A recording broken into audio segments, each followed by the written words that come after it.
सः तत्सवितुर्वरेण्यं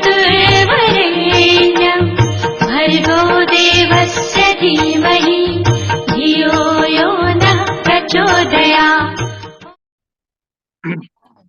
जयतुले आइयो हमारी शक्ति आज श्रद्धा चंद्रन कुमार की मांगे 949 दिन सोमवार तारीख 3 जून 2024 और आज हमारे बीच में आदरणीय श्री प्रदीप कुमार गुप्ता जी जो चार्टर्ड अकाउंटेंट हैं और आज आपका जो विषय लिया है वो लिया है मंत्र, गति, प्रवृत्ति, प्रकृति और प्रारब्ध।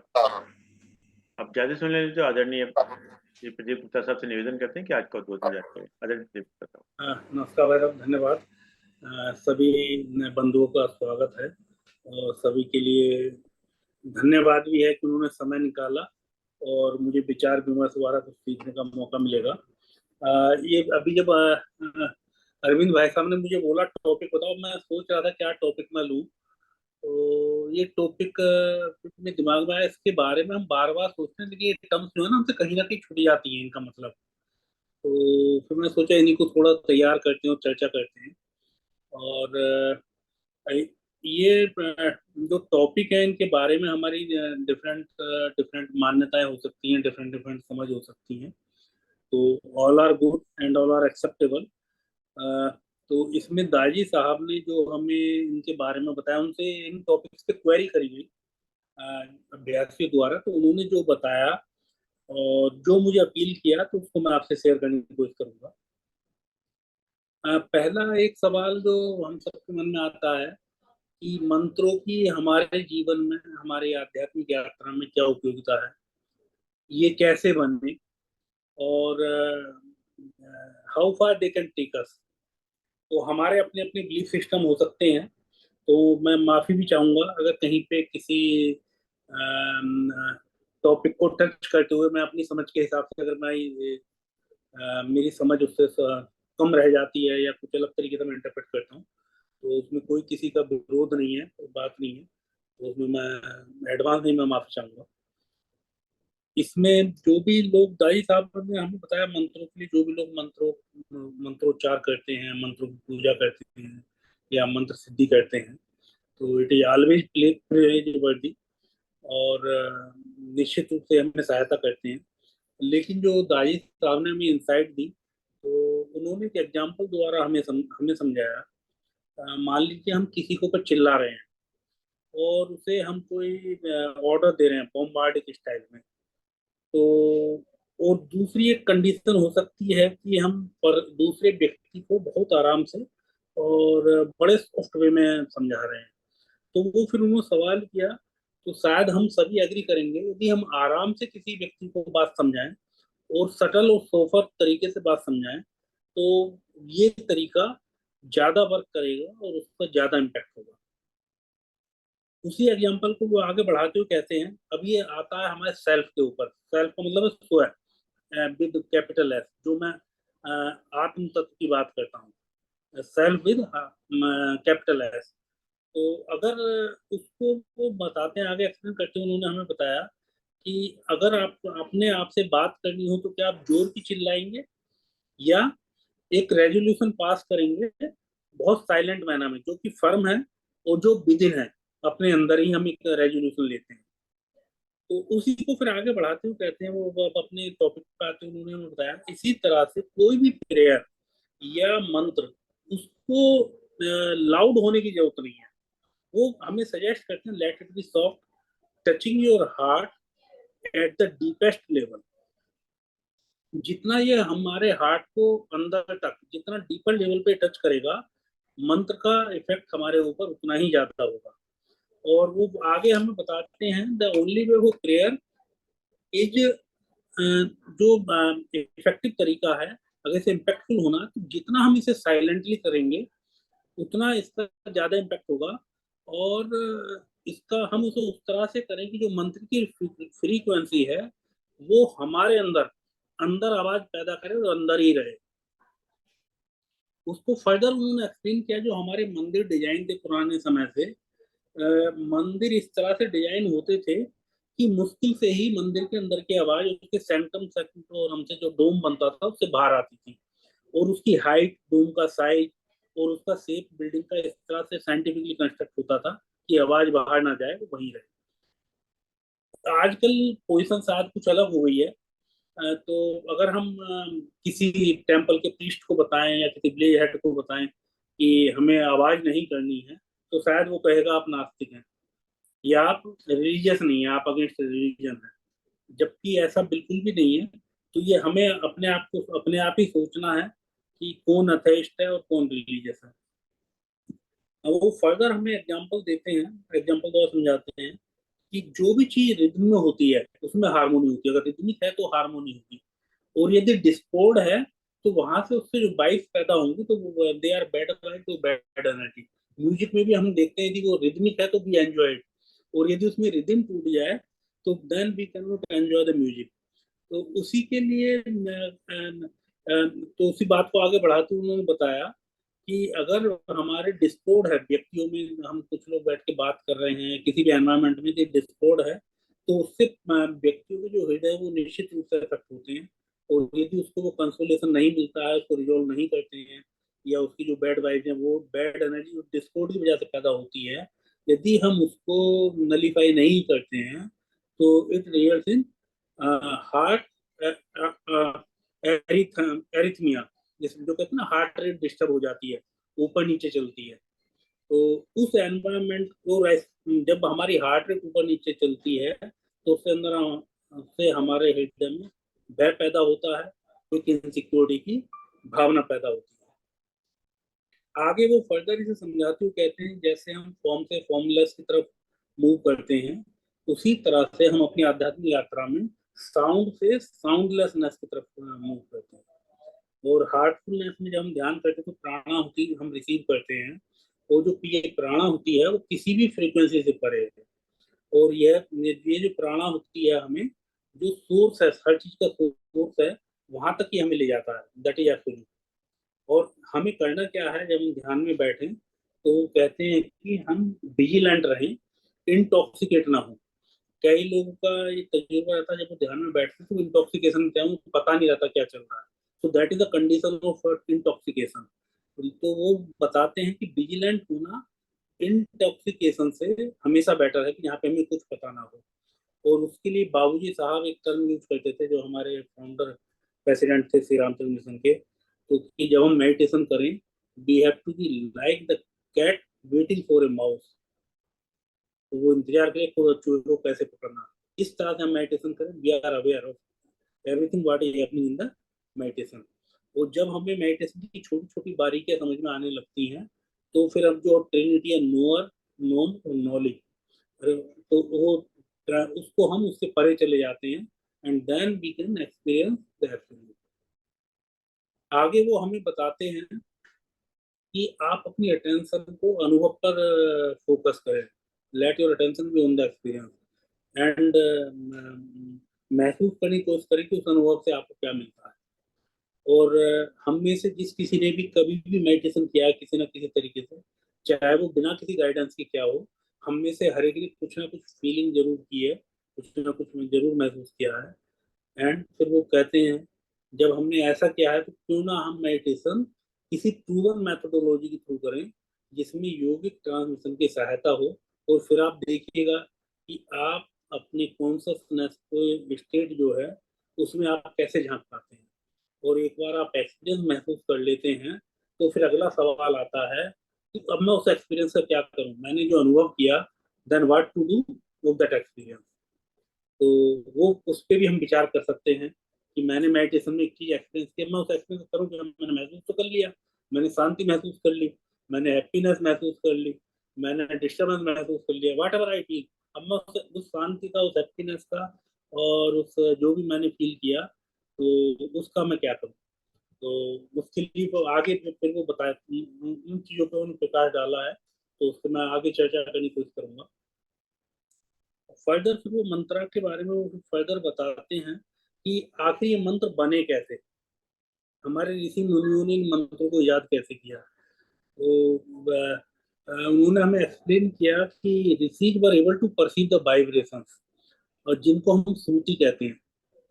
और वर दे ऑडिबल, तो वो कहते हैं कि आई डाउट इट कि दे वर Audible. These Shruti, the vibrations created the feelings in their receptive hearts that were totally available to the God. उन्होंने अपने हृदय में वाइब्रेशन महसूस करी, और उन वाइब्रेशंस को जो उन्होंने महसूस किया, और तो जो उससे उनके हृदय में फीलिंग्स पैदा हुई, उन फीलिंग्स को उन्होंने, जिस लैंग्वेज को वो जानते थे, उस लैंग्वेज में उन्होंने उस फीलिंग को ट्रांसक्राइब कर दिया। और उन जो लैंग्वेज में जब ट्रांसक्राइब किया, जो कपलेट थी या जो हमारे मंत्र हैं या सूत्र हैं, तो जिससे कि जब भी जो भी उनको रिसाइट करेगा, तो वो कंडीशन रिसाइट करने वाले के हृदय में पैदा हो, जो उन ऋषियों ने जिस समय उसको ट्रांसक्राइब किया, जो उन्होंने उस समय महसूस किया। तो एक प्रार्थना और रिसाइटेशन मंत्रा का जो पर्पज है, वो पर्पज है जो इनिशियल फीलिंग्स ऋषियों ने अपने हृदय में महसूस की, वो हम जब रिसाइट करें तो वो हमारे हृदय में पैदा हो। अगर वो फीलिंग हमारे हृदय में पैदा नहीं होती है, तो दाजी साहब कहते हैं, I wonder if it serves any purpose. We must be able to decipher its true significance. उस मंत्र से मैं क्या ट्रू सिग्निफिकेंस है, उसको मैं अपने हृदय में डिसाइफर कर पाया, तब उसका पर्पज है। Otherwise then we have to think over it, how to get benefit out of it. तो मैं तो मंत्रा के बारे में दाजी साहब ने इतना ही बताया, और इतना ही मेरी समझ है। तो इसको अगर हम चर्चा करना चाहें तो इसी टॉपिक पर पहले हम एक बार चर्चा कर सकते हैं, अगले टॉपिक पे जाने से पहले। तो मैं आमंत्रित करता हूँ, कोई भी और विचार हैं या फर्दर कोई एडिशन है। सभी लोग अनम्यूट हैं, कोई भी चर्चा कर सकते हैं। हमारे पांडे साहब भी मंत्र पे विशेष है, तो वो भी बता सकते हैं कुछ अपना क्या चाहते हैं, या ऋषि साहब भी कुछ बता सकते हैं। मंत्र तो ये है कि मंत्र का जो भाव होता है वो आपके कण कण में, आपके आप उसको मन के करिए, विवेक में करिए, आपके प्राण में करिए, आपके रोम रोम में करिए, वो भाव आपके बीच में आ जाता है, तो आपका स्वभाव बदल जाता है। जैसे गायत्री मंत्र है, सारा उद्भूत हुआ इसमें, सारे पहले उसमें कुछ मांग, धन दौलत ऐश्वर्य गाड़ी बंगला कुछ नहीं मांग रहा। एक गायत्री मंत्र के बारे में, क्योंकि मैं आज कर रहा हूँ पिछले 60-70 साल से, तो इसमें हम कभी भाव भी नहीं आया कि मुझे गाड़ी बंगला चाहिए, कभी ऐश्वर्य चाहिए, धन दौलत, कभी नहीं है। सिर्फ प्रभु के गुणगान करते हैं, उसके गुणों को अपने आप धारण करने की कोशिश करें। अंत में ये बोलते हैं कि हमको सन्मार्ग में प्रेरित करो। आपको हम अंतःकरण में धारण करें और हमें सन्मार्ग में प्रेरित करें। तो ये सन्मार्ग जो जाता है, मैं अपना एक्सपीरियंस बता, सर सन्मार्ग ही ऐसा है जो पूरी भावनाएं बदल देता, जीवन ही बदल देता है। मैं कभी दूसरे मार्ग पे जा ही नहीं सकता, क्योंकि दिन रात ही गायत्री करता हूँ। एक ऐसे बन चुका है जैसे मैं ही गायत्री हूँ। तो ये मंत्र का ये भाव आ जाता है ना, जो वो भाव को अगर आप खाने लगे, पीने लगे, जागने लगे, सोने लगे, I eat sleep and dream of that bhav, तो ये मंत्र का असर है। तो मैं आज तक कभी कोई किसी की पूजा नहीं की, कभी राम शिव शिव भक्ति, कभी मंदिर, कभी कुछ, कभी आज तक नहीं किया। सिर्फ गायत्री करता हूँ और इसमें रमाया हुआ हूँ। और क्या मांगा मैंने? कोई गाड़ी बंगला धन दौलत कुछ नहीं मांगा। प्रभु को बोला, प्रभु प्राण स्वरूप, दुख नाशक, सुख स्वरूप से सारे गुण है उसके, भूर भुआ स्वागे, इसकी व्याख्या नहीं मैं करना चाहता। लेकिन अंत में मैं आपको और मुझे सन्मार्ग में प्रेरित, सन्मार्ग, बस मेरी बुद्धि को सही रास्ते पे ले जाना, बस यही जीवन का लक्ष्य ही रह गया। जीवन ये जीवन एक, ये जीवन का जीवन ही बन गया ये मेरा एक, ये एक दिनचर्या ही बन गई। ये एक श्वास श्वास में मैं भटक के गलत मार्ग पे ना चला जाऊं। तो ये मंत्र का ये असर हो सकता है मेरे अनुभव के मुताबिक। प्रदीप जी, जहाँ तक सवाल है जो ऋषि साहब कह रहे हैं, बेसिक पॉइंट क्या है कि मन का एक स्वाभाविक प्रतिक्रिया है। जैसे बहुत से लोग कहते हैं कि 60,000 थॉट्स हमारे मन में आते हैं, चलिए ना। और मंत्र जो होता है कहीं ना कहीं हमारे मन को नियंत्रण करता है। कोई भी मंत्र हो, कोई जरूरी नहीं गायत्री मंत्र हो, कोई भी मंत्र ले सकते हैं, छोटा हो बड़ा हो लंबा हो छोटा हो।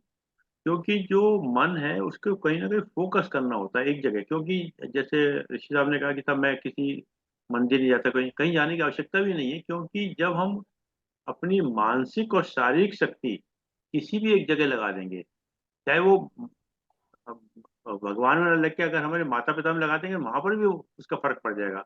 हम भाई में लगा देंगे वहां भी फर्क पड़ जाएगा। गुरु में लगा देंगे वहां मिल जाएगा। यानी कि मानसिक और शारीरिक शक्ति जब एक जगह फोकस करके लगाई जाती है तो उसके रिजल्ट आने लग शुरू हो जाते हैं अपना। बाकी तो मंत्र तो दो शब्दों से हमेशा बना जो ही है है, वो मंत्र से मन से बना ही है। मंत्र तो बना ही, दो संधि विच्छेद करो तो मन से ही बना है मंत्र। क्यों पांडे साहब आप क्या करें, क्योंकि आपका तो विशेष इस पे पीएचडी है। पांडे जी बताइए।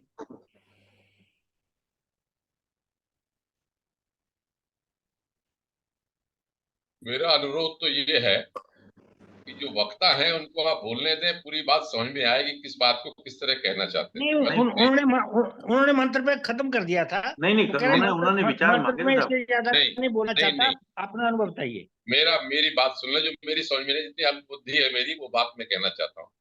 मुझे ये समझ में नहीं आया अभी तक कि प्रदीप गुप्ता जी जिस बात को लेके आगे बढ़ रहे हैं मंत्र के बारे में, मंत्र किसको मानते हैं? मंत्र क्या चीज है? मतलब किसको मंत्र मानते हैं? कि वेद संहिता के हमारे 19-20 हजार मंत्र हैं, उनको मंत्र मानते हैं? बीज मंत्र को ऐं ह्रीं क्लीं या ओम को मंत्र मानते हैं?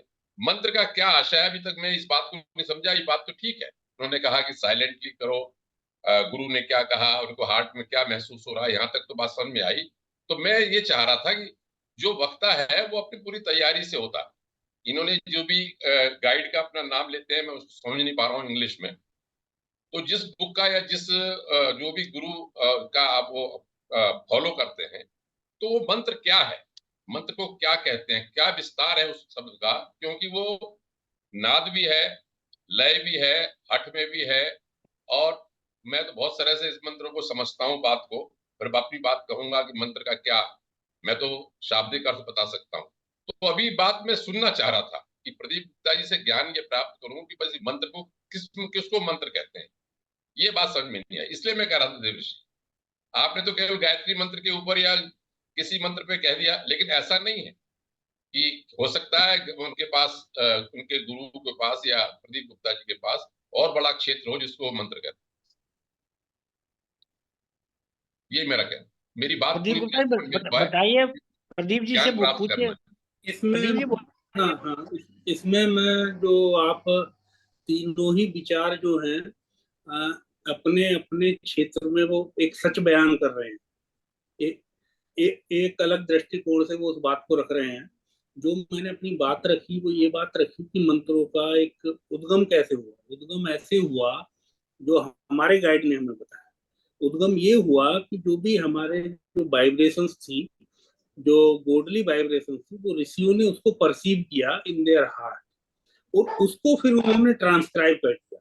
और ट्रांसक्राइब करके they came in the form of couplet, in the form of mantra, and then जिसको हम प्रैक्टिस करते हैं।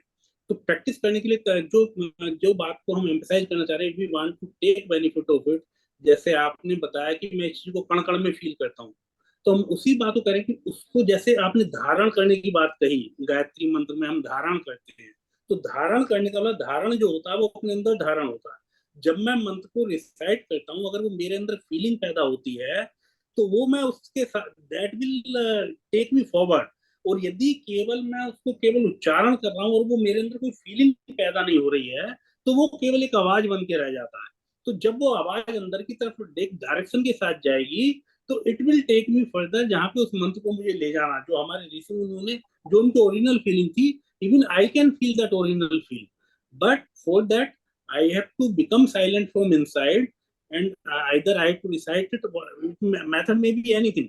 The more silent it is, the more beneficial, more impactful it will be. That I wanted to say. I'm not saying कि ये नहीं होना चाहिए, या इतना मेरा नॉलेज नहीं है कि कितने मंत्र है क्या है। वो जो भी मंत्र हुए वो हमारे ऋषि मुनियों की श्रुति की फीलिंग्स है, जो उन्होंने अपनी बात को, जो भी लैंग्वेज वो जानते थे, suppose in our case it is Sanskrit, तो उन्होंने संस्कृत में उस बात को कह दिया जो उन्होंने फीलिंग करी। और जब हम उस मंत्र को प्रैक्टिस करते हैं, तो it should give the same feeling which they had. तो it depends on my practice, how impactful I am and how sincere I am in my practice. It will impact me from my inside. If it impacts me from the inside and it gives the same feeling, so its impact will be more.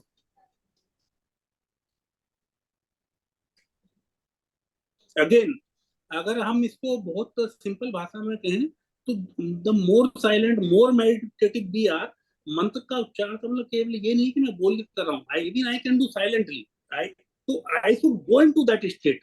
अगर आप गायत्री मंत्र की बात कर रहे हैं या मैं गायत्री मंत्र की बात कर रहा हूँ, तो गायत्री मंत्र में जो प्रोफाउंड नॉलेज है, it should, I should feel it in in my heart. जैसे आपने कण कण में रोम रोम में बोल दिया, तो अगर वो फील हो रहा है then I am, it is creating impact on me. बहुत सारे लोग क्या करते हैं, बस वो एक जैसे टेप रिकॉर्डर भी चला देते हैं, तो टेप रिकॉर्डर चलाने से वो बात नहीं आएगी। या मैं केवल माइक पे जोर जोर की बोलना चालू कर दूं एंड आई एम नॉट, मैं दिमाग में कुछ और चल रहा है, मेरे अंदर मेरे दिल में कुछ और चल रहा है, मैं माइक पे बोल रहा हूँ, तो it will not carry that impact. Vibrations I have to create in my inside, that I want to से।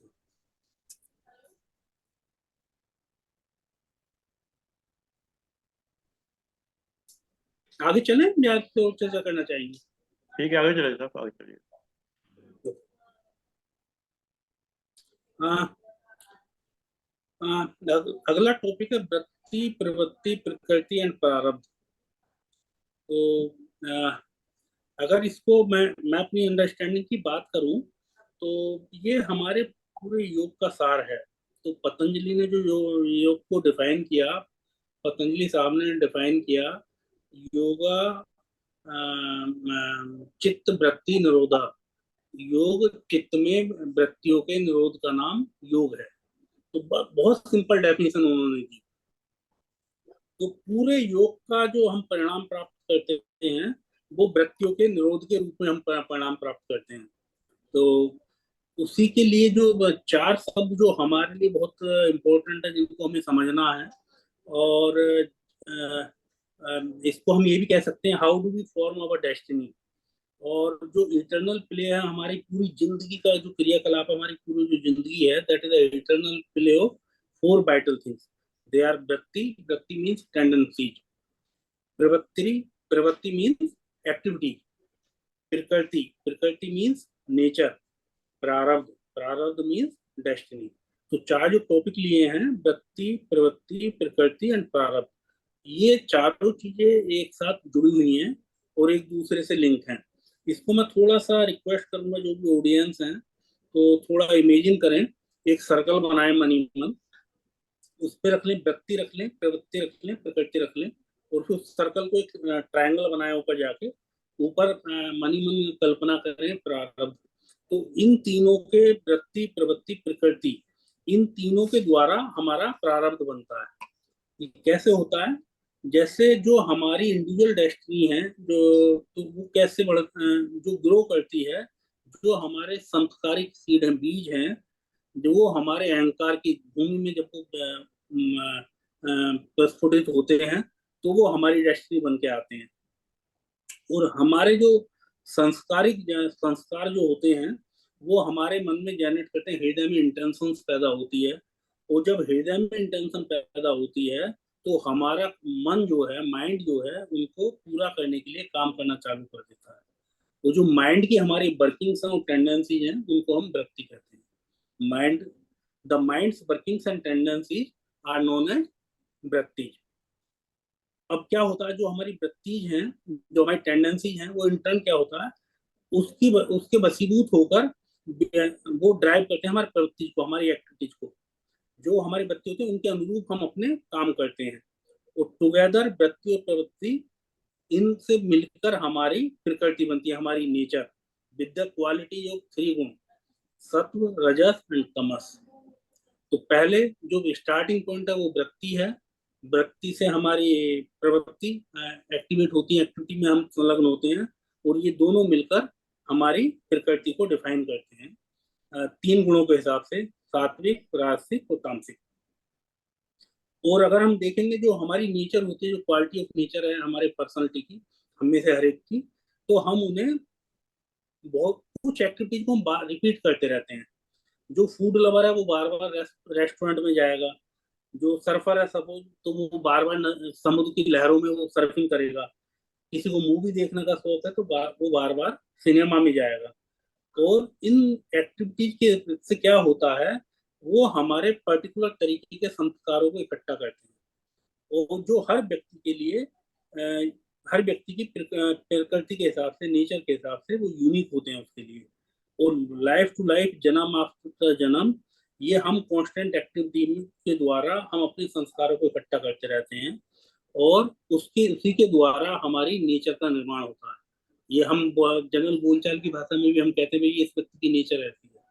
तो हम एक उस चीज को, उसके पैटर्न को हम डिफाइन कर रहे होते हैं, इस व्यक्ति की प्रकृति क्या है, तो ये व्यक्ति कैसे सोचता है, ये व्यक्ति कैसे एक्ट करता है, तो उसको हम जनरल बोलचाल की भाषा में भी हम उसको यूज करते हैं। और ये पूरा प्रोसेस मिलके हमारे प्रारब्ध का निर्माण करता है, हमारे भाग्य का निर्माण करता है।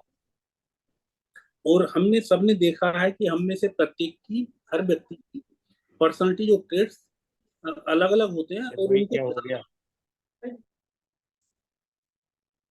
और उनको बदलना बड़ा मुश्किल होता है। ऐसा नहीं कि व्यक्ति बदलना नहीं चाहता अपनी पर्सनालिटी को, अपने ट्रेट्स को, जो भी उसकी आदतें हैं, उनको बदलने की वो कोशिश भी करता है, लेकिन बार बार वो फेल हो जाता है। क्योंकि अपनी आदतों को बदलना बिल्कुल ऐसे है जैसे हमें तांबे को सोने में बदलना हो। जैसे कि जो हमारा एलिमेंटल कॉन्फ़िगरेशन है, जो हमारा पर्सनालिटी ट्रेट है, और जो हमारे हार्ड वायर्ड सोचने का तरीका, दिमाग, हमारा ब्रेन जिस तरह से काम करता है, और ये दोनों चीजें मिलकर एक हमारे आदतों को रिफ्लेक्ट करती है, एक सर्टेन टेंडेंसी हमारी रिफ्लेक्ट करते हैं, और जिसके हिसाब से हमारी चॉइसेस होती हैं, और उसी के हिसाब से हमारी एक्टिविटीज होती हैं। और जैसे जैसे हम बार बार एक ही चीज को करते हैं, तो वो हमारे ट्रेड्स को पक्के होते चले जाते हैं, और जो ये हमारे एक्यूमुलेटेड ट्रेड्स हैं, हमारे एक्यूमुलेटेड वाइब्रेशंस हैं, उसी के हिसाब से हमारे भाग्य का निर्माण होता है। इसको एक एग्जांपल द्वारा समझें कि ऐसा नहीं हो सकता कि हम प्रैक्टिस टेबल टेनिस की करें और हम फुटबॉल में एक्सेल करना चाहें। अगर मुझे फुटबॉल में एक्सेल करना है तो मुझे फुटबॉल ही खेलना पड़ेगा। तो लेकिन जब हम बार बार जो काम कर रहे होते हैं, तो बार बार हमारे एक्शंस और हमारा जो प्रकृति है वो उसी तरह से रिफ्लेक्ट करेगी। तो उसको हम बदल नहीं सकते हैं जब तक कि हम अपना प्रैक्टिस को ना बदलें। तो ये वृत्ति, प्रवृत्ति, प्रकृति और प्रारब्ध का निर्माण कैसे होता है, तो इसके बारे में थोड़ी सी मैंने चर्चा करी। तो अगला सवाल फिर ये आता है कि अगर हम देखें तो पूरे वृत्ति, प्रवृत्ति, प्रकृति और प्रारब्ध, तो इसमें सबसे ज्यादा जो स्टार्टिंग पॉइंट है दैट इज वृत्ति।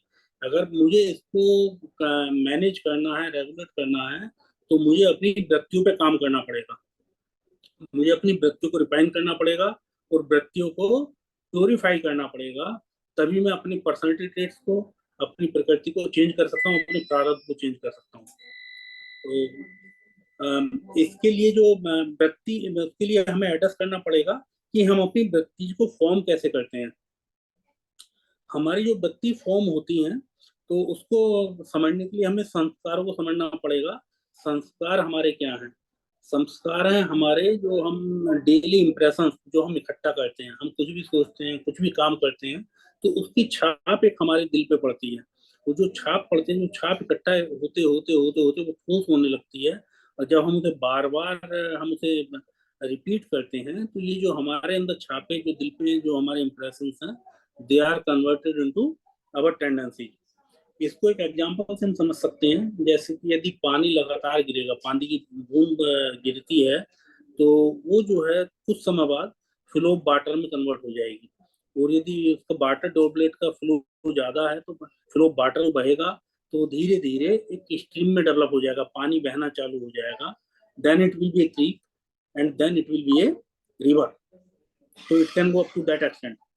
और हम ये भी देखते हैं कि जब कभी नदी सूख भी जाती है, तो रिवर बेड वहीं का वहीं रहता है, और जब फिर बारिश आती है, तो वो जो ड्राई रिवर बेड है वो फिर दोबारा एक नदी बन जाती है। इसी तरह से हमारे जो इम्प्रेशन है, जो हमारे संस्कार हैं, वो भी इसी तरह से काम करते हैं। और इनका जो बेस है, जो हमारे इम्प्रेशन हमारे अंदर बनते हैं, उनका जो बेस है वो हमारी लाइक्स एंड डिसलाइक्स है। हम या तो किसी चीज को पसंद करते हैं या हम किसी चीज को नापसंद करते हैं। हम किसी विचार को या तो पसंद करते हैं या किसी विचार को नापसंद करते हैं। या वो कोई भी चीज, जीवन का कोई भी एस्पेक्ट हो, तो हम लाइक और डिसलाइक के बीच में जब हम समझाने की या अडॉप्ट करने की कोशिश करते हैं, तो वो हमारे इंप्रेशंस में कन्वर्ट हो जाती है। इसको इस तरह से भी एक एग्जाम्पल अगर हम समझना चाहें, एक समझे तो ऐसे एक एग्जाम्पल ऐसे ले सकते हैं कि मान लो मैं कहीं पर जा रहा हूँ और वहां पर एक गार्डन रास्ते में आता है, मैं एक बहुत सुंदर गुलाब का फूल देखता हूँ। तो जैसे ही मैंने उसे देखा तो पहला विचार जो आता है, अरे फूल तो सब बड़ा सुंदर लग रहा, मैं निकल गया। अगले दिन मैं फिर आया तो वो फूल और थोड़ा सा और खिला हुआ है, तो मेरे मन में मैं निकल गया। तीसरे दिन फिर मैं उसी रास्ते से गुजरा, तीसरे दिन अरे ये फूल तो बड़ा अच्छा, क्यों ना मैं इसे तोड़ लूं, मैं फिर निकल गया। चौथे दिन मैं फिर उस रास्ते से निकला, तो चौथे दिन मैं अपने आप को रेसिस्ट नहीं कर पाता, मैं उस फूल को तोड़ लेता हूँ, तोड़ के मैं उसे अपने पास रख गया। इट मीन्स ये मेरा एक मेमोरी में, एक कॉग्निटिव में और इमोशंस में एक चीज मेरे चली जाती है, and I get the impression. तो whenever I next time whenever I see the rose, I will feel that rose is very good, it gives a beautiful fragrance. So that is the impression I have in my mind and in my heart. तो ये एक तरीका होता है जैसे हम अपने impressions कैसे बनाते हैं और कैसे इसको क्रिएट करते हैं। और यदि यही एक्टिविटी बार बार ये रिपीट होती है तो वो मेरा टेंडेंसी में कन्वर्ट हो जाती है। यदि मैं नेक्स्ट टाइम भी फिर मैं उस रास्ते से निकलता हूँ, कुछ समय बाद फिर मैं उस फूल को तोड़ लेता हूँ, कुछ समय बाद तीसरी बार उस रास्ते से निकलता हूँ, तब भी मैं उस फूल को तोड़ लेता हूँ। तो then it will become my habit that I will pluck the rose, whenever I see the rose I will pluck it.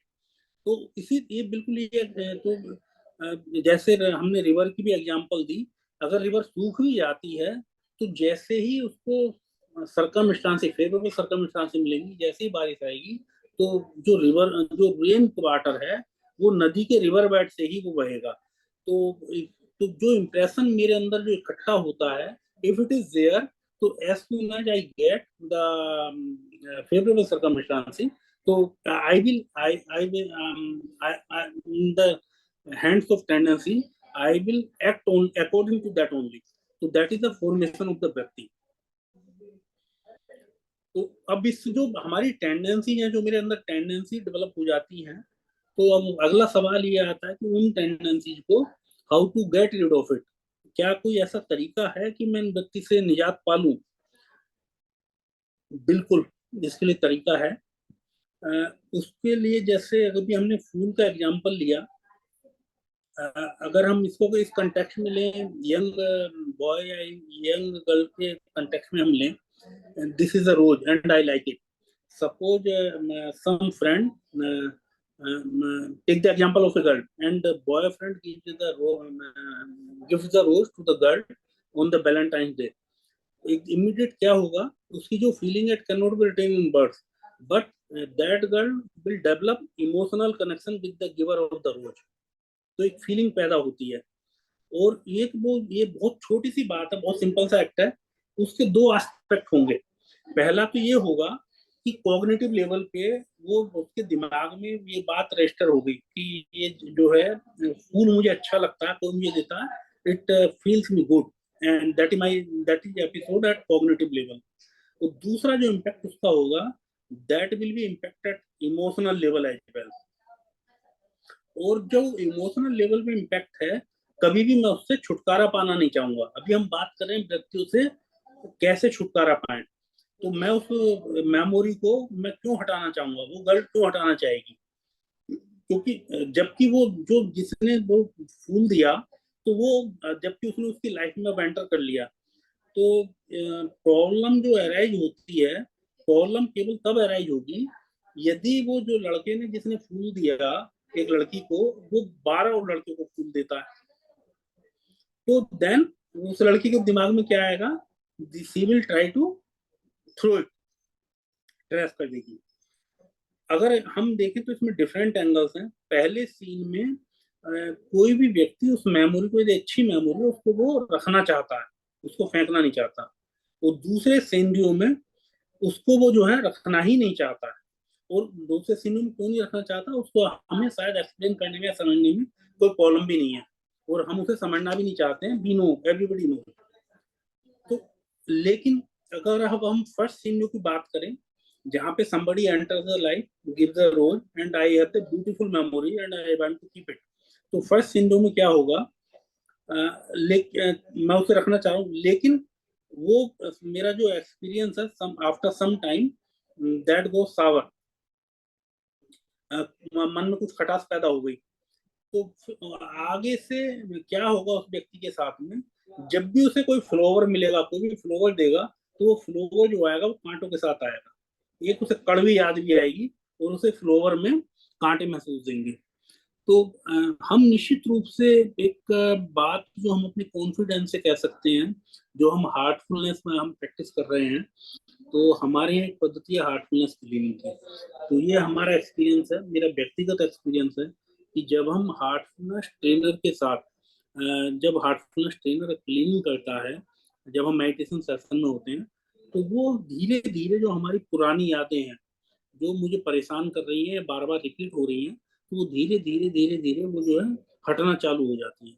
और उसकी जो ग्रिप मेरे ऊपर है, जो मैं एक पर्टिकुलर पैटर्न में जो बिहेव करता हूँ, या पर्टिकुलर पैटर्न में मैं सोचता हूँ, या पर्टिकुलर पैटर्न में मैं एक बहस करता हूँ, या पर्टिकुलर पैटर्न में मैं कोई काम करता हूँ, तो धीरे धीरे धीरे धीरे वो पैटर्न जो है अपनी ग्रिप मेरे ऊपर कम करना लगता है।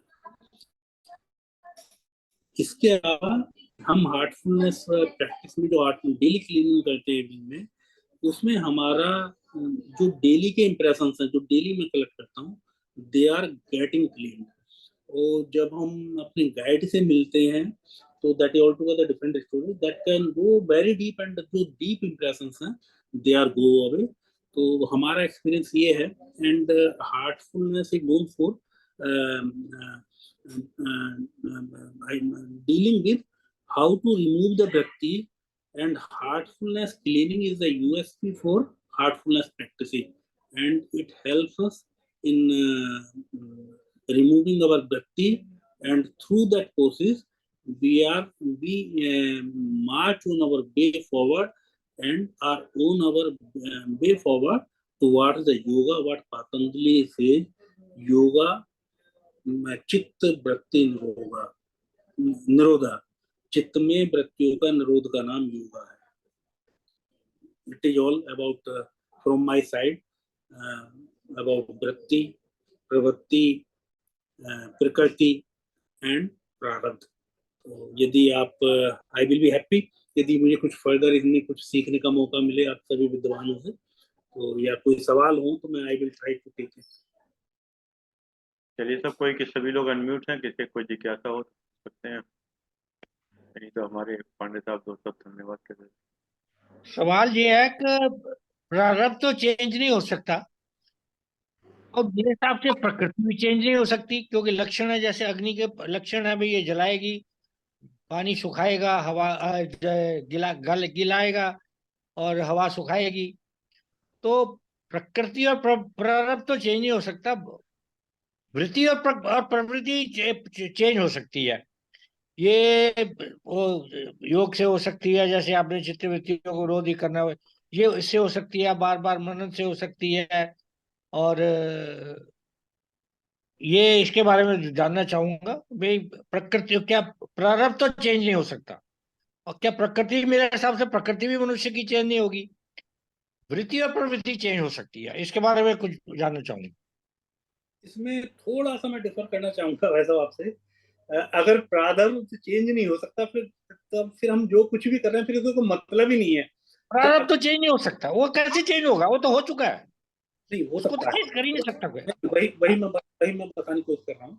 आप थोड़ा इस पे विचार करिएगा और इसको फिर कभी चर्चा करेंगे। तो अच्छा। इस पे पूरी किताब है, पांडे जी भी बोलेंगे इस पे। हाँ, हमारे दाई साहब की किताब है डिजाइनिंग द डेस्टिनी। तो प्रारब्ध में हमारे दो पार्ट है, एक पार्ट है जो चेंज नहीं हो सकता है जैसा आप कह रहे हैं। हाँ, मैं मानता हूँ, जानता हूँ, बिल्कुल सही है। But there is other part also that can be change. बिल्कुल 100%। अगर कोई चीज चेंज नहीं हो सकती है तो फिर मैं जो कुछ भी कर रहा हूँ फिर उसका कोई मतलब नहीं है। मैं जो कुछ भी कर रहा हूँ तो उसके द्वारा मैं निश्चित रूप से I can go toward the betterment. तो एक नया साइंस में कंसेप्ट है एपिजेनेटिक्स का। तो that are the recent studies in science.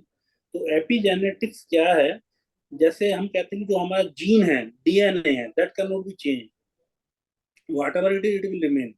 लेकिन epigenetics is the effect of the environment on me, so that will change, that will have its effect on me, and to that much extent certainly I can change। यदि मैं अच्छी संगत में बैठूंगा तो मेरा प्रारब्ध कुछ भी है तो मेरे मन पे उसका असर आएगा, मेरे कर्मों में भी उसका असर आएगा। और अगले प्रारब्ध बदलेगा, अगला प्रारब्ध बदलेगा, ये हाँ, पूरा पुराना प्रारब्ध नहीं बदलेगा। मैं अगला जो प्रारब्ध बना रहा हूँ ये इन इन कर्मों से बना रहा हूँ, अगर मैं चेंज कर लिया है तो ये प्रारब्ध मेरा अगला प्रारब्ध बन जाएगा, पिछले ये प्रारब्ध नहीं मैं चेंज कर सकता। ये भाई साहब आपका थॉट है, ये आपका थॉट। बार बार हम जो बात कर रहे हैं ना कि हम जब भी वृत्ति, प्रवृत्ति, प्रकृति, प्रारब्ध, तो ये हमें, ये हमारा जो समझ है, जो चाहे हम कुछ समझने की कोशिश कर रहे हैं, चाहे हम कुछ करने की कोशिश कर रहे हैं, चाहे हम उसको चेंज करने की कोशिश कर रहे हैं, तो बार बार होता क्या है, जो भी मेरा पैटर्न है, I am bound by it. तो हम इसको उससे इतना फंस जाते हैं कि हम उसके बियॉन्ड ना तो हम सुनना चाहते हैं, ना हम करना चाहते हैं, ना हम कर पाते हैं। जब मैं करना भी चाहता हूँ तो शायद मैं उसे कर भी नहीं पाता हूँ। तो उसके लिए हमें जो रूट है इनका, तो रूट इज वृत्ति। यदि हम वृत्ति पे काम करेंगे, वृत्ति को यदि हम प्योरीफाई कर देंगे, उसको रिमूव कर देंगे, तो जैसे जैसे वृत्ति हटेगी वैसे वैसे मेरा जो है प्रवृत्ति में उस एक्सटेंट तक चेंज आ जाएगा। जब प्रवृत्ति में मेरे उस एक्सटेंट तक चेंज आएगा तो प्रकृति में भी मेरे उस एक्सटेंट तक चेंज आएगा। और जब मेरे प्रकृति में उस एक्सटेंट तक चेंज आएगा तो उस एक्सटेंट तक मेरा प्रारब्ध भी चेंज होगा। प्रारब्ध को जो मैं समझ पा रहा हूँ, जो आप कह रहे हैं, आप उसको प्रेजेंट प्रारब्ध और भविष्य का प्रारब्ध ऐसे कह रहे हैं। तो लेकिन but it is continue, it is N psychological divide. मेरा प्रारब्ध ये है, फ्यूचर प्रारब्ध ये है। यदि नेचर के प्लान में देखेंगे, I have been here life after life, and if I don't get liberated, I will be here life after life। तो मेरा जो गोल है, उस गोल पे जाने के लिए I have to work on it। If I work on it, I can achieve my goal of liberation or whatever it is, whatever I want to fix my goal, I can achieve in this life। If I don't achieve in this life, I am not sure when I will achieve, I will achieve it। तो मुझे जो भी प्राप्त करना है, I have to achieve in this life, and it is perfectly in my control if I get the proper guidance and proper circumstances, and I do practice as guided by my guide with sincerity, I certainly can achieve। That is my belief। अब इसमें यहाँ प्रश्न आ जाए, जैसे एक भक्त है, संपूर्ण समर्पण है, अब भक्त को तो कोई बाहर का गाइड ही नहीं कर रहा, उसको तो अंतरात्मा से ही भक्त है, वो भक्ति भाव या भक्ति योग आ गया, उसको कोई गाइड नहीं कर रहा। उसको कौन गाइड कर रहा है? अंतरात्मा गाइड कर रही है ना। वो टोटल सरेंडर है, संपूर्ण समर्पण है उसका। तो मीराबाई, आप मीराबाई की बात कर रहे हैं, उस मीराबाई की कर लो, आप मीराबाई की कर लीजिए, तो अंदर से गाइडेंस मिल रहा है ना। आप मतलब बाहर से कुछ नहीं है सब, और वो जो अंदर से गाइडेंस मिल रहा है क्या है, वो स्वयं प्रारब्ध का कुछ नहीं है अंदर। बिल्कुल ultimate guidance is the guidance from the inside. जैसे हम मेडिटेशन करते हैं, we meditate, that source of light is within me, in my heart, and is pulling me inside, so I connect to the source of light in my heart, that is inside. लेकिन outside guide की भी जरूरत होती है। अभी हम चर्चा कर रहे हैं, जब मैं बोल रहा हूँ, अपने विचार रख रहा हूँ, कहीं ना कहीं आप उसको, इट इज अफेक्टिंग यू। जब आप बोल रहे हैं तो कहीं ना कहीं ये मुझे भी अफेक्ट कर रहा है।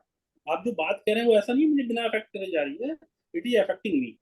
और इसको एक एग्जांपल द्वारा इसे ऐसे समझें, सपोज मैं किसी कुएं में गिर गया, अब मैं उससे निकलने की कोशिश कर रहा हूँ, मैं निकल नहीं पा रहा, निकल भी नहीं सकता हूँ।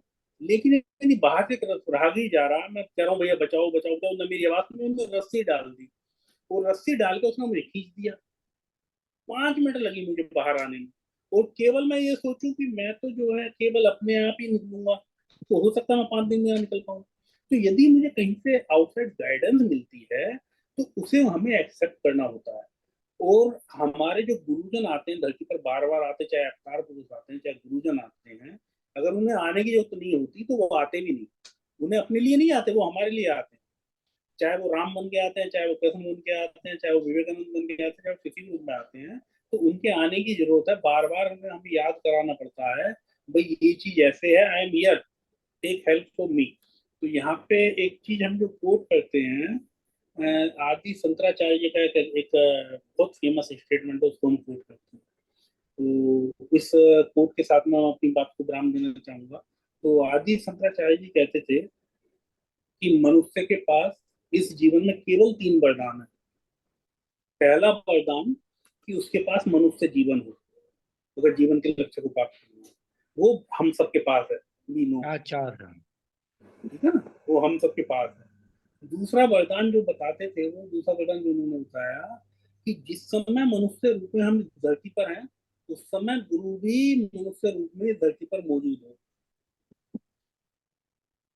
ये दूसरा वरदान है। अगर गुरु इस धरती पर उस समय गुरु रूप में मौजूद नहीं है, तो शायद मैं जो वेलोसिटी और जो ओपेंसिटी हमें अपने लक्ष्य पर होने के लिए चाहिए, शायद मैं ना पहुंच पाऊं।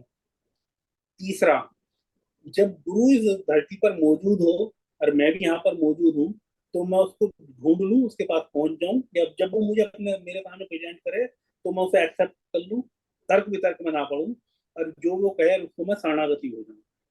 वो चतुर्दशी है, 4 है उनके, उन्होंने दिए थे मनुष्य जीवन डिफरेंट डिफरेंट डिफरेंट तरीके से बताया। केवल मैं उसलिए उस बात का मैंने थोड़ा सा, जो मेरी समझ है थोड़ी सी, उसको एक्सप्लेन करा कि क्या केवल मैं अपने आप कर सकता हूँ। तो अपने आप, अपने एफर्ट से बहुत कम एग्जाम्पल हैं जो कहीं पहुंचे हैं, लेकिन ऐसे बहुत सारे एग्जाम्पल हैं जो गुरु के सहारे से पहुंचे हैं।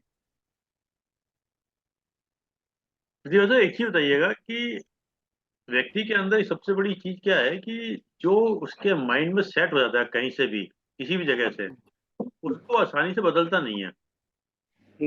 व्यक्ति, मतलब ये मतलब वो, मतलब या तो उसके या तो कोई सामने वाला इतना प्रकांड पंडित मिले कि वो बदल दे, या कोई चीज को ट्रैकर करे, या कोई चीज इसको को दिक्कत करे। एक मिनट, मेरा कहना क्वेश्चन ये है कि जैसे गुरुदेव का एक थॉट है कि बेटा प्रारब्ध तो तुझे भोगना है, पर तू आज ऐसा कर्म मत कर जो कल को प्रारब्ध बन जाए।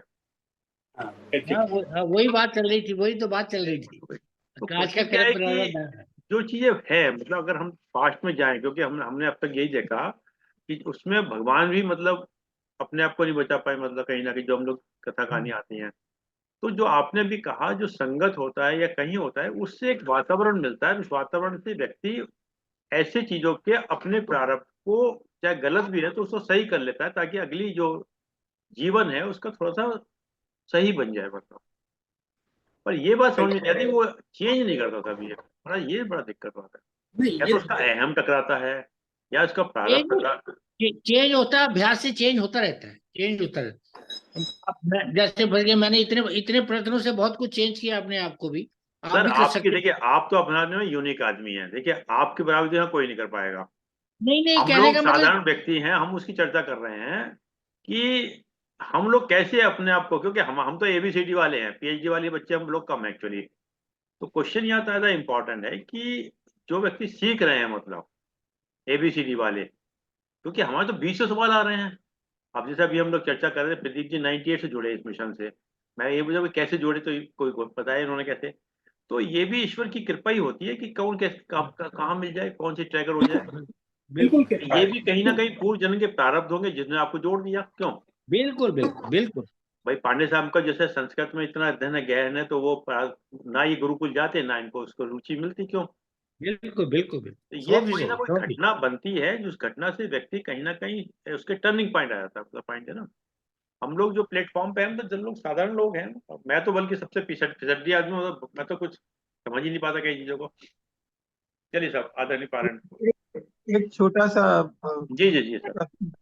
प्रदीप जी से, उन्होंने एक जो उदाहरण दिया कि एक लड़की को फूल दिया गया और उसके बाद उसको कुछ हुआ जिसके कारण वो हमेशा उसको कांटा ही मिलता।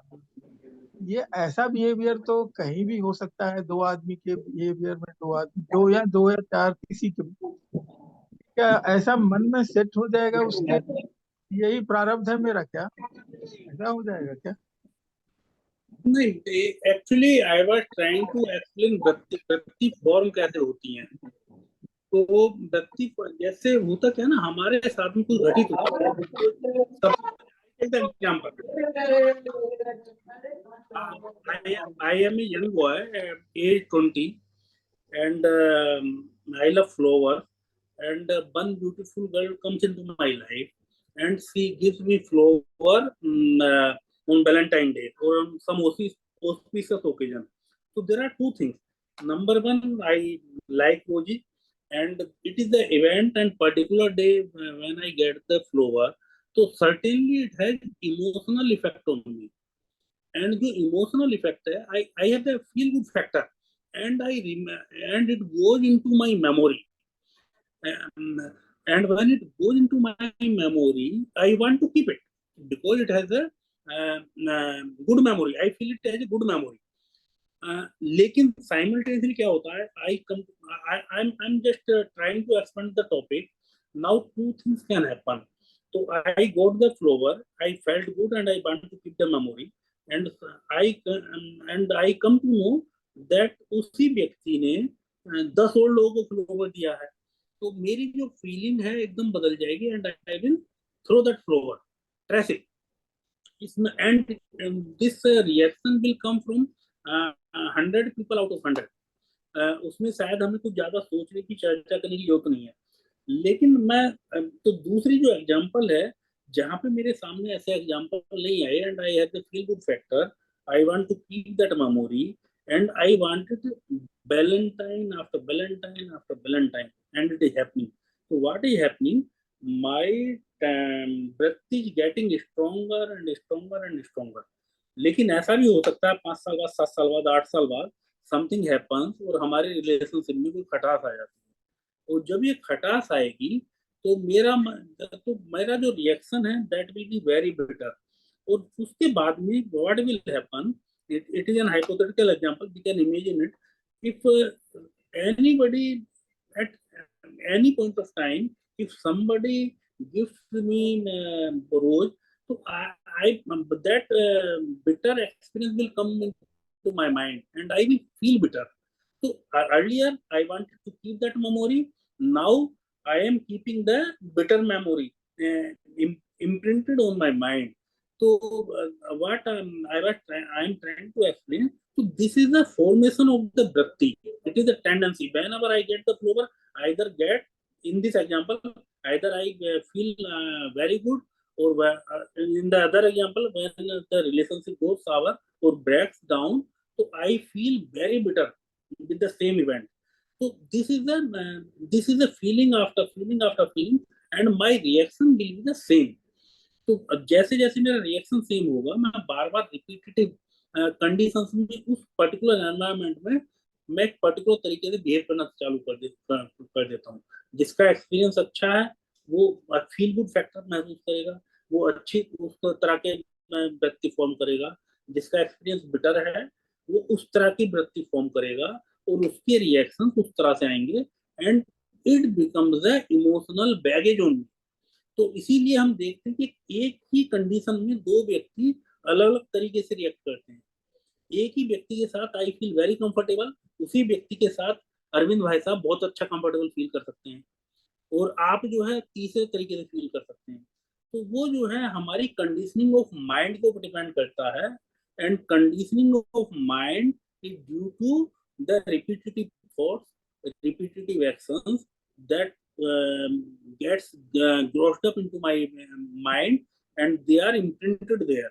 So we need a technique which can loosen the its जो मेरा conditioning of mind है इसको लूज करके इसको बाहर निकाल दे. तो हमारे हार्टफुलनेस में हम डे 1 से इसको हमें एज ए टूल दिया जाता है, and be practice from the day 1.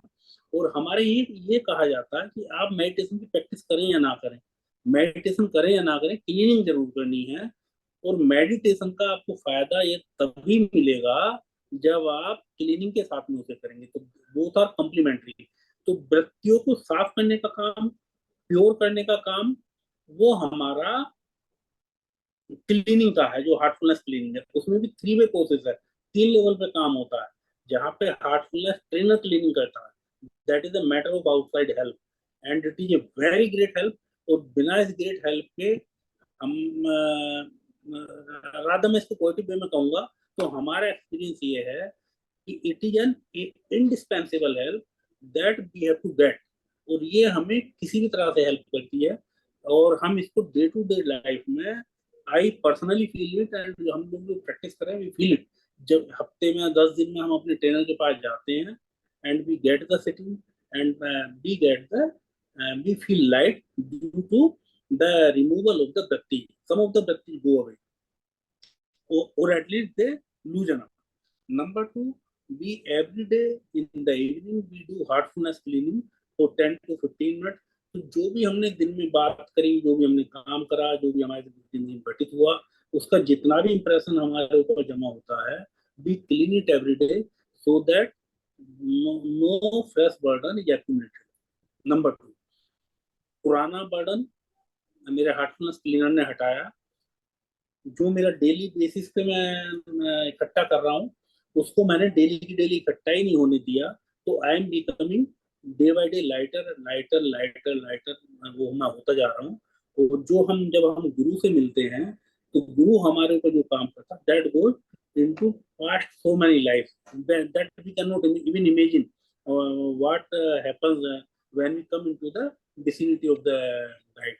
So that is the three-way process for cleaning itself. I am not talking of the meditation. I am talking of the removal of the bhakti. तो जैसे जैसे बत्ती remove होती हैं, तो मेरा जो बत्ती अपने आप में दे स्टार्ट प्योरीफाइंग, और मेरा जो आचरण है वो प्योरीफाई होता चलता है, और आचरण के साथ में मेरे कार्यकलाप भी प्योरीफाई होने लगते हैं। और मेरी प्रकृति से जो सात्विक राजसिक और तामसिक की जो हम बात करते हैं, हमारी प्रकृति जो डिफाइन की गई है हमारे शास्त्रों में कि हम जैसा वो समझते हैं, तो that goes toward the more purification. और उसके हिसाब से जब वो होता है, तो जैसे भविष्य के प्रारब्ध की बात अभी आपने कही, कई श्रोताओं ने कही, तो हम उसकी तरफ धीरे धीरे धीरे धीरे हम आगे बढ़ने लगते हैं। एंड जो हमारा ये प्रोसेस है, जो जिसकी मैं बात कर रहा हूँ, it speedens up our process, और इतना फास्ट प्रोसेस हो जाता है that we can achieve the purpose of life in this life itself. जो पतंजलि साहब ने बोल दिया, योगा इज चित्त वृत्ति निरोधा, चित्त में वृत्तियों का निरोध ही योगा है। तो that purpose can be achieved in this life with the help of the guide, and for that heartfulness offers the various tools, and one of the most important tool for this vritti nirodha is a heartfulness cleaning, and I am the live example of its efficacy. And if anybody of you want to really experience it, my services are always available at your disposal. Thank you. धन्यवाद। आदरणीय अरविंद पांडे साहब।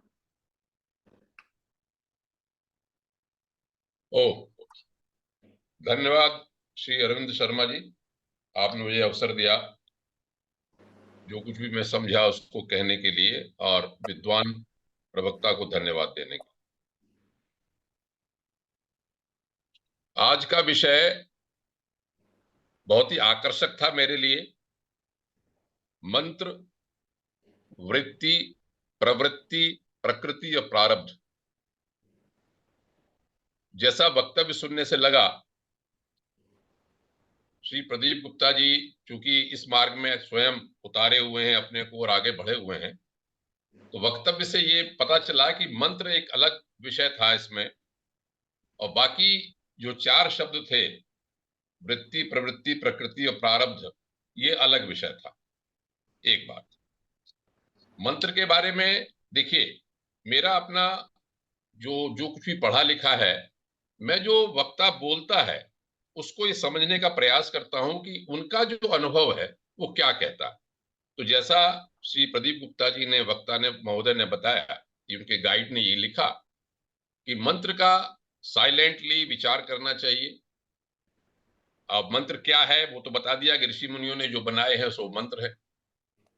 मंत्र का यदि शाब्दिक अर्थ करें तो मननात् त्रयते इति मंत्र, मनन करने से जो रक्षा करता है उसे मंत्र कहते हैं। मंत्र के बारे में ये तक कहा गया कि मननात् प्राणानात् चैव मद रूपस्य अवबोधनात् मंत्रम इति उच्यते ब्रह्मन् मद अधिष्ठानतो पिबा। इसका अर्थ ये हुआ हिंदी में, मनन करने से, प्राणों की रक्षा करने के कारण, और ईश्वर का ही रूप उसमें स्थापित होता है इसके कारण से, और उस मंत्र को करने से उस ब्रह्म के रूप को या ईश्वर को रूप को जानते हैं, इसलिए उसे मंत्र कहते हैं। ये तो शाब्दिक अर्थ हुआ। तो एक पक्ष बिल्कुल यह सही है कि आज जैसा प्रदीप गुप्ता जी ने कहा, गाइड ने कहा, साइलेंटली करना चाहिए। लेकिन मैं जैसा शास्त्रों को पढ़ता हूं और बाद में यह निर्णय निकलता है कि यह नहीं कह सकते कि यह ही सही है, यही कहना चाहिए कि यह भी सही है। व्यक्तिगत रूप से साइलेंट वाला बिल्कुल ठीक है, लेकिन शास्त्र ये भी कहते हैं कि यदि सामूहिक रूप से हम यज्ञ करते हैं और जोर जोर से उच्चारण करते हैं तो उसका कोई अर्थ नहीं रह जाता, लेकिन उसका भी अर्थ होता है, वो प्रभाव होता है उसका भी। आप जोर से सामूहिक रूप से यज्ञ में उनका उच्चारण बनाए गए हैं मंत्रों के, वैदिक मंत्रों के, और उस उच्चारण से जब करते हैं तो उसका प्रभाव भी होता है। व्यक्तिगत साधना की जहां तक बात है, मैं समझता हूं तो आदरणीय वक्ता महोदय ने कहा कि व्यक्तिगत साधना में आपको साइलेंटली यदि आप करते हैं तो आपको समझ में आता है, उसका प्रभाव होता है। तो मंत्र तो ऐसी चीज है, आप जैसे भी करेंगे आपको प्रभाव आएगा। बात जैसी आपने कही कि उच्चारण कर रहे हैं जोर जोर से तो आपके मन में भाव पैदा नहीं हो रहा, चुपचाप कर रहे हैं तो भाव पैदा हो रहा है। दोनों की संभावना है कि आप जोर से करते समय भी भाव या भावना है। एक मिनट भैया, मैं भी साथ शब्द गलत हो गए या मैं अपनी बात नहीं पहुंचा पाया। मैंने ये नहीं बोला कि मंत्र जोर से बोलना नहीं चाहिए, मैंने ये बोला कि it should reflect the feelings in my heart, तो then it will have greater impact, that is comparative. यदि केवल मैं बोल रहा हूं, मैं तो आपकी बात से सहमत हूं, मैं काट नहीं रहा हूं क्योंकि आपने अनुभव किया है, तो हर तरह से अनुभव होता है। चलिए मंत्र का चैप्टर तो खत्म हो गया, उसके बाद बहुत ही सुंदर तरीके से आपने जो 4 शब्द थे जो मैं समझना चाह रहा था, बहुत अच्छी तरह से बताया उन्होंने कि टेंडेंसी, एक्टिविटी, नेचर और डेस्टिनी के संबंध में बताया। मूल रूप से आपने भी पतंजलि का वही सूत्र लिखा, बोला योगश्च चित्त वृत्ति निरोधा, योग जो है चित्त वृत्ति का निरोध है। तो वहीं पर पतंजलि ने इसका समाधान भी बता दिया और ये लिख दिया उसमें कि अभ्यास वैराग्याभ्याम तद निरोधा। योग अगर चित्त वृत्ति का निरोध है तो यह भी कह दिया पतंजलि ने कि अभ्यास और वैराग्य से उसका निरोध होता है। अब आप इसको किसी तरह से व्याख्या करके आप तरह तरह से कहते हैं, बहुत अच्छी बात है। इसी को गीता में कहा कि अभ्यासेन च कौन्तेय वैराग्येण च गृह्यते। वैराग्य का अर्थ घर को छोड़ना नहीं है, सद असद विवेक, नित्य अनित्य का जानना है, उसका मनन करना है और लगातार अभ्यास करना है। तो जहां तक बात आदरणीय देवऋषि जी ने कही कि सब प्रारब्ध तो बदलता नहीं, फिर आदरणीय वक्ता ने भी इस बात को कहा कि 2 तरह का प्रारब्ध है, पूरी बुक उन्होंने पढ़ी हुई है इसमें। मेरे समझ में तो ये आता है कि जहां पर हम ये कहते हैं कि अवश्य में भोक्तव्यम कृतम कर्म शुभाशुभम, जो भी हमने कर्म शुभ और अशुभ किया उसको भोगना ही पड़ेगा। लेकिन ऐसे उदाहरण भी हैं जिसमें जैसे शंकराचार्य की 8 वर्ष की आयु थी, 32 वर्ष हो गई, मार्कंडेय मुनि इत्यादि इत्यादि कितने उदाहरण मिलेंगे आपको। क्योंकि एक जगह यह भी कहा जाता है कि वो परम ब्रह्म जो परम सत्ता है, कर्तुम अकर्तुम अन्यथा कर्तुम, कर भी सकता है, खत्म भी कर सकता है, अन्यथा जो होना है उसके अलावा भी कर सकता है। योगियों के या भक्तों के या ज्ञानियों के इतने जीवन सामने आते हैं, ये योग वाशिष्ठ को पढ़े तो मन के ऊपर ही चला जाते हैं, तो कहते हैं कि आप मन खत्म कर दिया सब कुछ खत्म हो जाएगा, तो प्रारब्ध की कोई घटना ही नहीं रहती।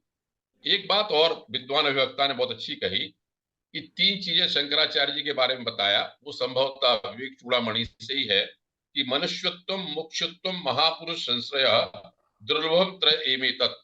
3 चीजें दुर्लभ हैं संसार में, देवानुग्रह हेतुकम, ये भगवान ही या ईश्वर ही कृपा करते हैं कि मनुष्यत्व, मनुष्य का हम होना, हम मनुष्य में हैं ही, और मुमुक्षत्व, मुमुक्षत्व का मतलब जो इस बंधन से छूटने की जो इच्छा होनी है उसका पैदा होना, जैसे हम सब लोग इकट्ठे हैं। और महापुरुष संश्रय, श्री अरविंद शर्मा जी के सहयोग से, उनके परिश्रम से जितने भी ज्ञाता ज्ञानी लोग हैं वो सब इकट्ठे हो रहे हैं, सत्संग कर रहे हैं। तो अब बात ये आती है मेरे ऊपर कि मैं इन सबको सुनने के बाद, ये जानते हुए भी कि मैं मनुष्य हूं, ये जानते हुए भी कोई बंधन से छूटना है, ये जानते हुए भी कि मुझे महापुरुष लोगों का संशय मिल रहा है कि मैं उस मार्ग को कितना अपनाता हूं। तो वही बात इसमें मुख्य रूप से आती है कि वृत्ति को हम समाप्त करेंगे अभ्यास वैराग्य से, समाप्त होगी, समाप्त होगी, प्रारब्ध भी गलेगा। सब कुछ हो सकता है, केवल हमारे प्रयास के ऊपर इस पर निर्भर करता है कि हम जानते हुए भी यदि उसे न करें तो हमसे ज्यादा पापहा, विवेक चूड़ामणि में उसका कि आत्महा, आत्मघाती लोग हैं जो कि सब जानते हुए भी इसको प्रयास में नहीं करते हैं। तो कुल मिला के सबसे अच्छा इस प्लेटफॉर्म पे कि एक से एक विद्वान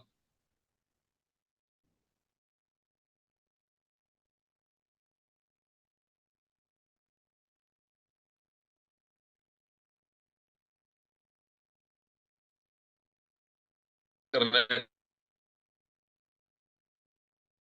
उसमें हमने ये देखा कि सभी लोग अपने अपने विचारशील हुए, हमें सोचने का मौका मिलता है और ये जानने का मौका मिलता है कि हम अपने लक्ष्य की ओर किस तरह से आगे बढ़ें, और हमारी प्रेरणा मिलती है कि हम सन्मार्ग पे आगे चलें और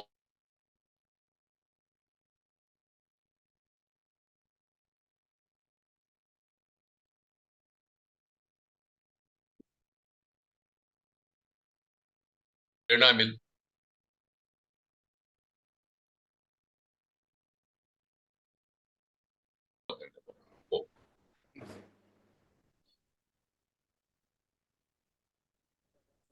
धन्यवाद आदरणीय आनंद पंडित साहब, धन्यवाद आदरणीय प्रदीप गुप्ता साहब, आपने समय निकाल समय दिया। और जूम के लोगों का विशेष रूप से धन्यवाद कि आपने समय निकाल समय दिया। और जैसा कि विचार साहब 3 वारों के साथ अपनी बात को समाप्त करते हैं, आज का विचार, ईश्वर की रची हुई सृष्टि को देखिए, ईश्वर की रची हुई सृष्टि को देखिए। हर एक वस्तु का अपना रंग है, हर एक वस्तु का अपना रंग है, अपना स्वभाव है, अपना अंदाज है, और सब कुछ उसके अधीन होकर चलायमान है, और सब कुछ उसके अधीन होकर चलायमान है। केवल मनुष्य ही हर वस्तु को अपने अधिकार में लेना चाहता है, केवल मनुष्य ही हर वस्तु को अपने अधिकार में लेना चाहता है, जो सर्वदा अनुचित है, जो सर्वदा अनुचित है। परमपिता परमात्मा के हाथों जीवन को छोड़कर देखिए, परमपिता परमात्मा के हाथों जीवन को छोड़कर देखिए, उसके हर फैसले उत्तम लगने लगेंगे, उसके हर फैसले उत्तम लगने लगेंगे, और आपके लिए जो सोचा होगा वो सर्वश्रेष्ठ होगा, और आपके लिए जो सोचा होगा वो सर्वश्रेष्ठ होगा। आइए ना सीमा पर जाकर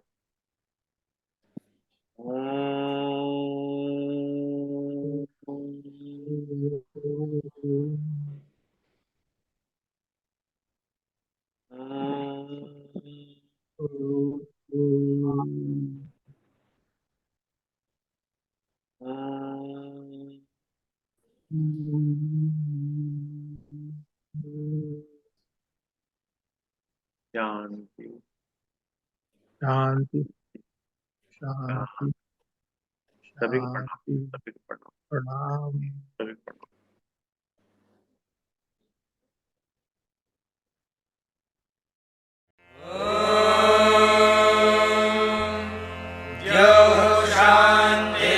शान्तिरन्तरिक्षं शान्तिः पृथिवी शान्तिरापः शान्तिरोषधयः शान्तिः वनस्पतयः शान्तिर्विश्वे देवाः शान्तिर्ब्रह्म शान्तिः सर्वं शान्तिः शान्तिरेव शान्तिः।